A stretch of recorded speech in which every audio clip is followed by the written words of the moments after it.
Hey there, folks. I'm Joshua Orro, the Mustang Prince, and welcome to Mustang Prince Orro Reports. And boy, am I in a joyful mood today. Why? Because Pixar has made a new hit for all folks to enjoy, whether youth or adult.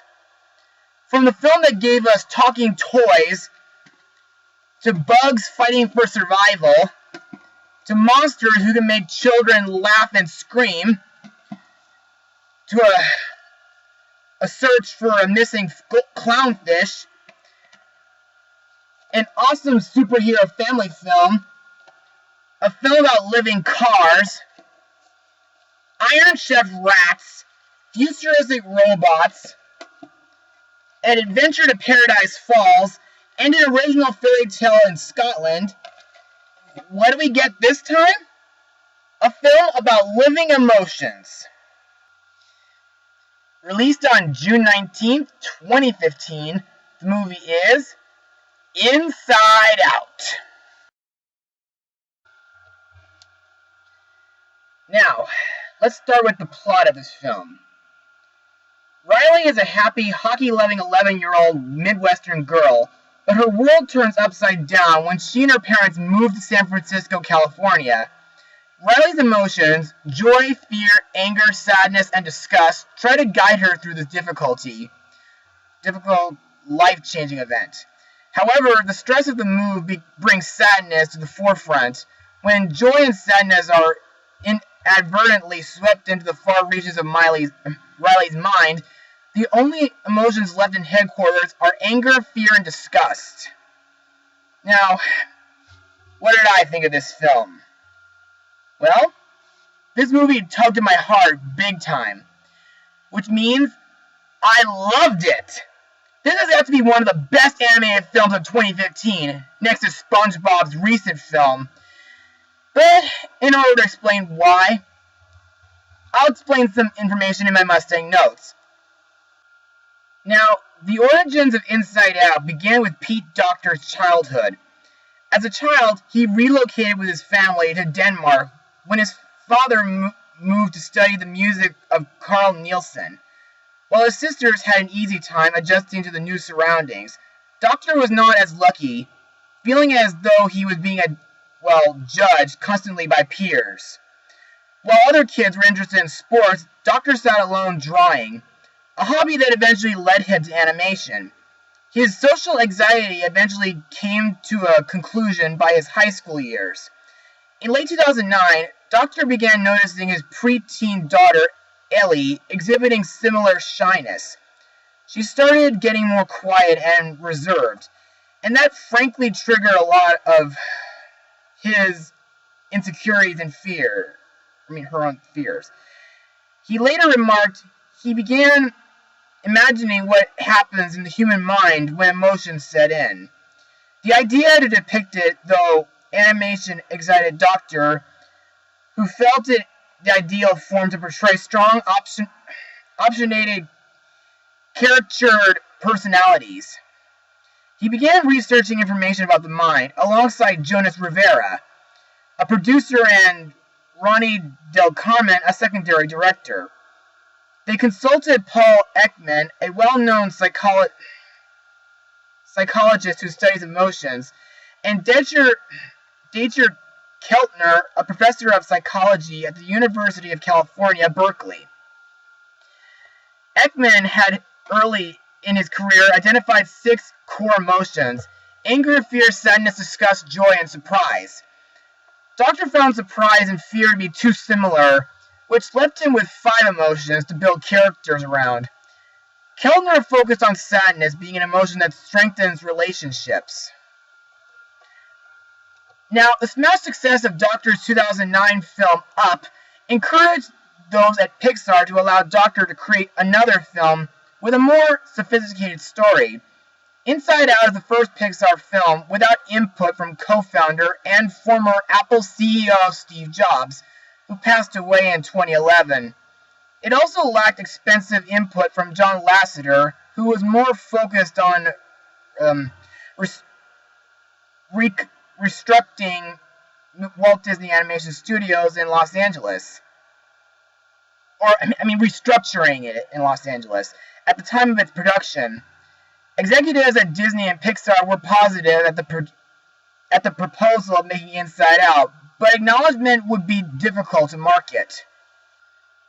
Docter recruited a story crew to help develop the film's plotline. Although animation as an industry had been dominated by men, half the story crew were women, in an attempt to have more diverse input. The choice to focus the film on a girl came from research that claimed that females ages 11 to 17 are more attuned to expressions and emotions than others, which I find pretty understandable. The idea to have Riley play hockey came from Del Carmen, who noted that the sport is big in Minnesota. They tried to stray away from the stereotypical girly interests, such as the color pink or dresses. Initial ideas for the film found the main character Riley falling into deep depression. Docter later scrapped these ideas as he felt they were inappropriate. The film was first storyboarded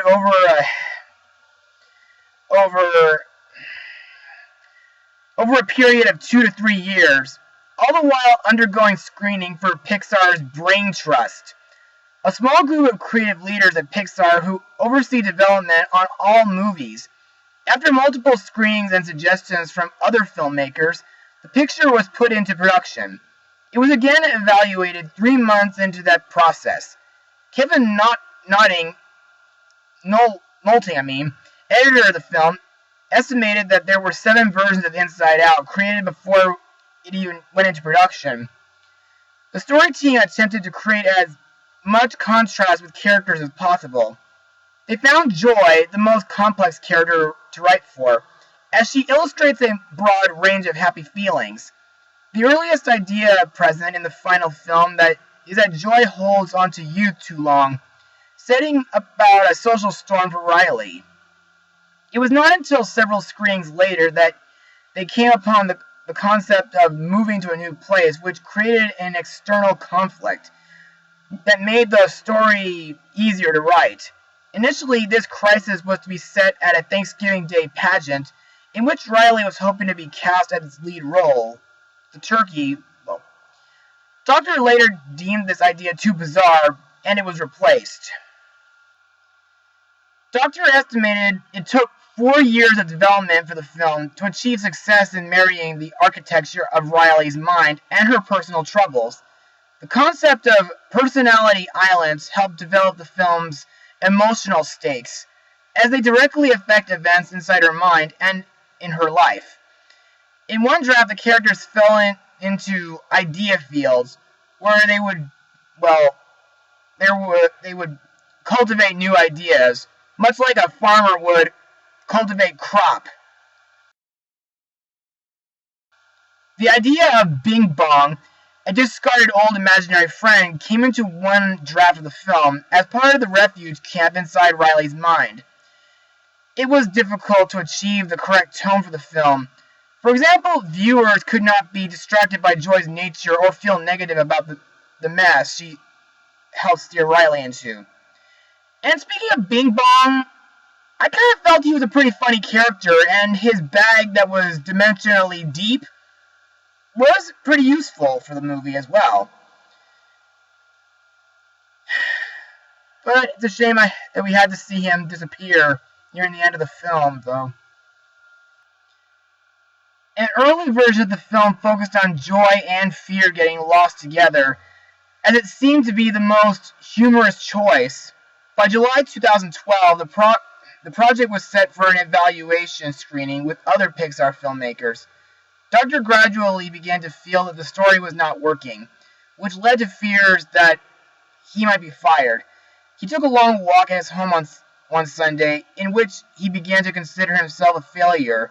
His previous successes, flukes, and a general sense that he should resign from the film. While pondering what he would miss about Pixar, he concluded that he would miss his co-workers and friends most of all. He soon reached a breakthrough that emotions are meant to connect people together, and that relations are the most important things in life. He decided to replace fear with sadness, which he felt is crucial to renewal. He met with Rivera and Del Carmen that night to explain his change of plans, and to his surprise, they reacted positively to it. At the screening, he informed his superiors that new plans for the film were in order. Although a scary moment, the film remained in production. Screenwriter Michael Arndt worked for a year on the film's script, calling it both a brilliantly creative idea but also incredibly challenging, but left the project in early 2011, adding that knowing the Pixar process, there may not be a single word I wrote that remains in the final script. They've had writers work on it since then. The film's art design is intended to reflect 1950s Broadway musicals.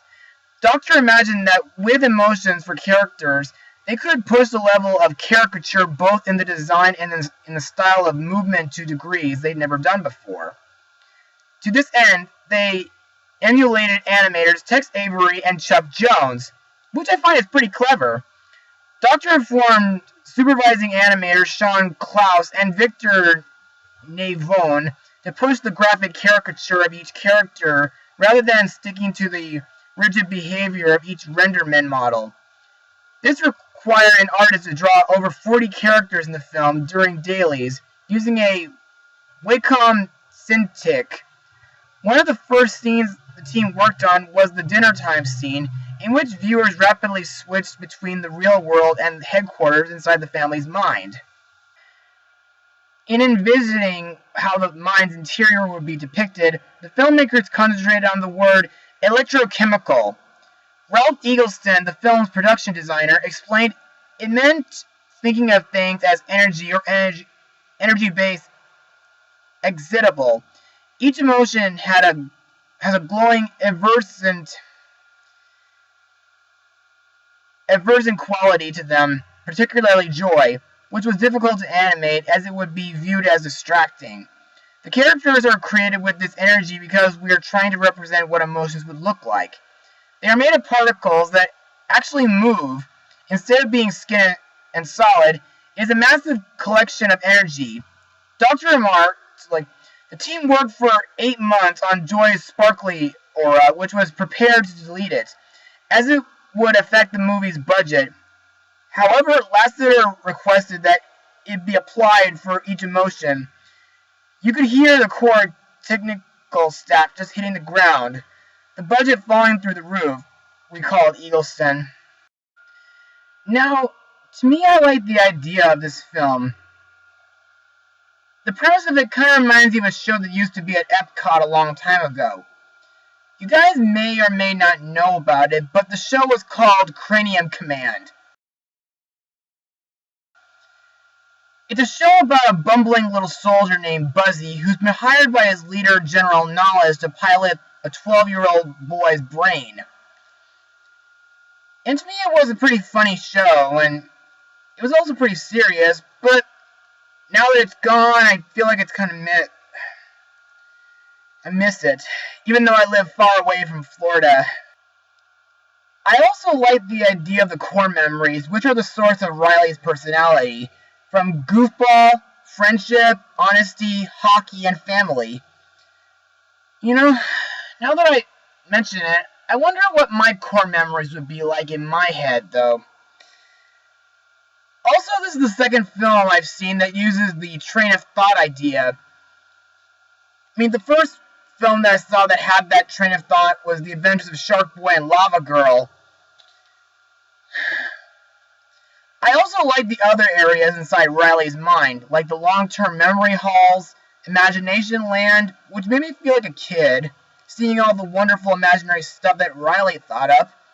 And there was also Dream Productions, which I hope is not trying to poke fun at DreamWorks, though. But anyway, I felt amused and disturbed about a few of the dreams during the film. For one thing, that Rainbow Unicorn was okay, but it wasn't that memorable to me. But the scene in the classroom dream where Joy and Sadness dress up like a dog to cause a disturbance was pretty funny.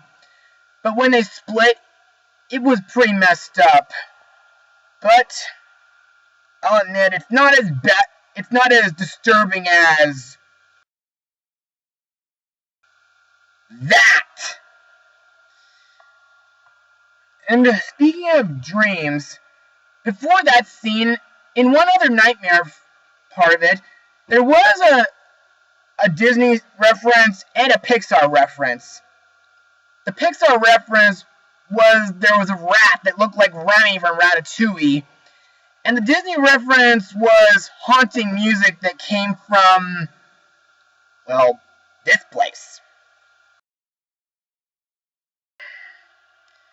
Lastly, even though we don't see too much of San Francisco during the film, I like how Pixar captured it, from the hills to the Golden Gate Bridge to the streets, even Riley's new house. Also, it kind of reminds me of the time when I went there during the summer of 2012. This film also includes some funny jokes, and to me the funniest joke in the film is when a sensor sound is heard nearing the end of the film. And now let's move on to the voice actors of this film. Now let's start with Riley Anderson, voiced by 16-year-old actress Caitlin Diaz. In my opinion, even though Caitlin is new to TV and film, she does a great job voicing Riley. She's a very relatable character in my opinion. My favorite scenes that involve her are the scenes in Minnesota during her childhood, and the scenes where she's feeling insecure about her new home in San Francisco makes me feel very sympathetic. Plus, I find it very cool that she's been playing hockey since she was very little.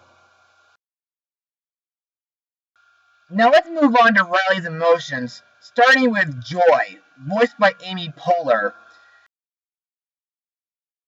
who's been in films like Horton Hears a Who,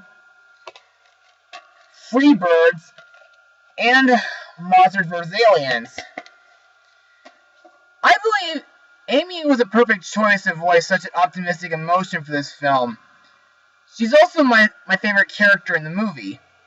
Sometimes when I look at Joy, she almost reminds me of Tinkerbell from Peter Pan. Because of the way her design is, and the way her glow looks from a far distance.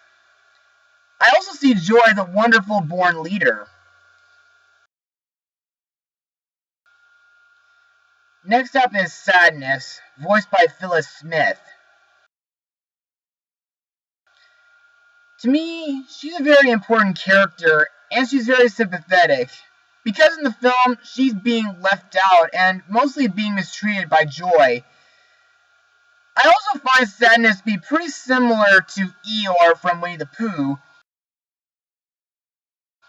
and Elsa from Frozen. If you don't get it, then let me tell you why.